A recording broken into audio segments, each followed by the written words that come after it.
আসসালামু আলাইকুম। আমি চিকিৎসক Golam Mostafizur Rahman. Health BD YouTube channel MD Golam Mostafizur Rahman Facebook page এর পক্ষ থেকে যারা আমার ভিডিও দেখছেন সবাইকে জানাই আমি প্রাণঢালা অভিনন্দন ও শুভেচ্ছা। আজকে যে আমি রোগ সম্পর্কে আলোচনা করব, এটা ম্যাক্সিমাম ঘর অর্থাৎ প্রত্যেকটা ঘরে ঘরে, বাড়ির শুধু না, প্রত্যেকটা ঘরে ঘরে এবং আমার দেশে প্রচুর পরিমাণের এই পেশেন্ট বা এই রোগীগুলো পাওয়া যায়। আজকে যে রোগ সম্পর্কে আলোচনা করব সেই রোগের নাম হলো নিউরোসিস। এই নিউরোসিস রোগটা কি, এটা আসলে জানা উচিত। একজন চিকিৎসক এই নিউরোসিস রোগের কোনো সংজ্ঞা দিতে পারবে না, তবে চিকিৎসক ধরে নিতে পারবে। এই নিউরোসিস রোগে রোগীরা অযথা ভয়ে অস্থির হয়ে যায় এবং খুব আবেগপ্রবণ হয়। এই জন্য এই রোগটাকে শুদ্ধ ভাষায় আমরা যখন বলি তখন আবেগময়ী রোগ বলি, মানে এই মনের আবেগময়ী রোগ। আর এই নিউরোসিস রোগ যদি কারো ভিতরে থাকে, এই আবেগী রোগ কারো ভিতরে থাকে, এটা আস্তে আস্তে আস্তে আস্তে যখন পুরাতন হয়ে যায় তখন তার একটা পেপটিক আলসার রোগ হতে পারে, পুরাতন আমাশয় হতে পারে, অর্থাৎ পুরাতন আমাশয় বলতে আইবিএস রোগ, ইরিটেবল বাউল সিনড্রোম, খাবারের পরে পায়খানা, এরকম। আবার দেখা যায় আলসার হতে পারে, আবার ডিসপিসিয়া বা ক্ষুধামন্দা ভাব আসতে পারে। তাই এই রোগীটা অযথা চিন্তায় একেবারে মানে অস্থির হয়ে পড়ে, বুক ধরপড় করে, নাড়ির গতি বেড়ে যায়, কোনো কাজে স্থির সিদ্ধান্ত নিতে পারে না। সে যে একটা স্থির সিদ্ধান্ত নেবে সেই সিদ্ধান্ত তার মাথায় কখনোই আসে না। দীর্ঘ সময় সে কাজ করতেই পারবে না। ঘুম তার খুব কম হয়,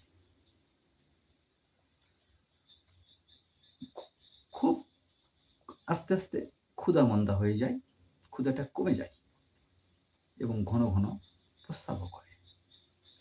অনেক সময় মৃত্যুর ভয়ে অস্থির হয়ে যায় যে আমি আর বাঁচব না,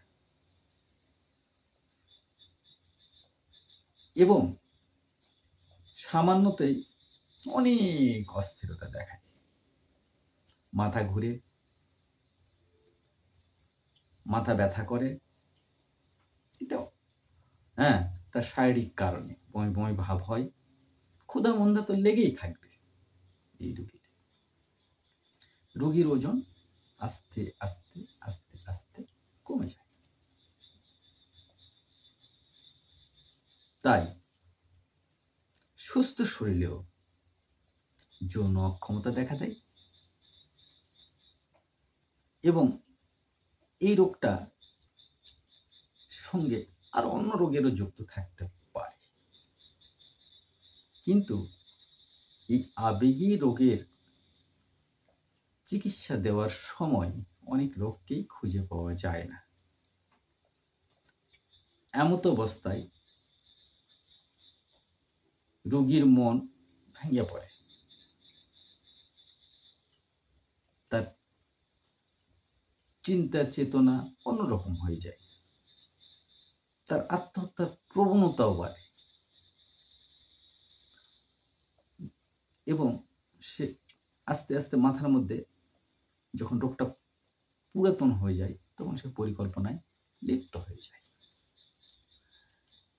এই আবেগময়ী রোগকে যদি ভালো করতে চাই আমরা, তাহলে তার আবেগ যেটা আছে সেটাকে দূর করতে হবে।